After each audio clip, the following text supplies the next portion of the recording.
ঈদের ছুটি শেষে আবার কর্মে ফেরা, মধুর স্মৃতি আর নতুন উদ্যমে শুরু। ঈদের খুশির দিনগুলো যেন এক ঝলক আনন্দের বৃষ্টি হয়ে ঝরে পড়ে আমাদের জীবনে। পরিবারের সঙ্গে কাটানো সময়, প্রিয়জনদের হাসি মুখ, মিষ্টি খাবারের ঘ্রাণ আর নামাজ শেষে কোলাকুলির মুহূর্তগুলো আজও মনে গেঁথে আছে গভীরভাবে। কিন্তু সময় কারোর জন্য থেমে থাকে না।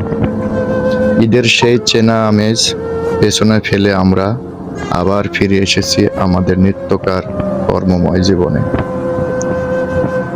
এই ফেরা শুধুই একটা বাধ্যবাধকতা নয়, বরং নতুন করে শুরু করার একটা সুযোগ। ঈদের ছুটির প্রশান্তি আমাদের মনকে করেছে নির্মল, শরীরকে দিয়েছে বিশ্রাম, আর আত্মাকে ছুঁয়ে গেছে ভালোবাসার কোমল স্পর্শ।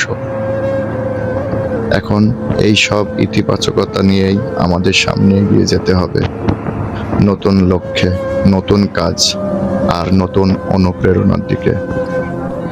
হ্যাঁ, ছুটি শেষ হওয়ার পর অফিসের ডেস্কটা প্রথমে একটু অচেনা মনেই হতে পারে।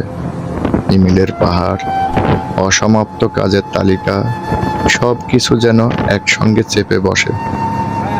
কিন্তু ঈদের পরের এই কর্মে ফেরা মানেই তো আসলে আবার নিজের স্বপ্নগুলোকে ছুঁয়ে দেখার যাত্রা শুরু।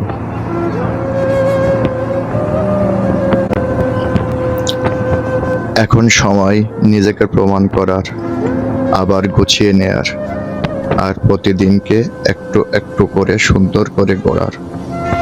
তাই আসো, ঈদের সুখ স্মৃতিকে হৃদয়ে রেখে হাসি মুখে ফিরে যাই আমাদের দায়িত্বে, আমাদের কাজে। কারণ ছুটির মতোই কাজও জীবনের অপরিহার্য এক অংশ, যা আমাদের গড়ে তোলে, ভাবতেও শেখায়। তাই ঈদের এই স্মৃতিটুকু হৃদয়ে গেঁথে আবার আমরা নতুন উদ্যমে কাজ শুরু করি। প্রিয় বন্ধুরা, ভালো থাকবেন।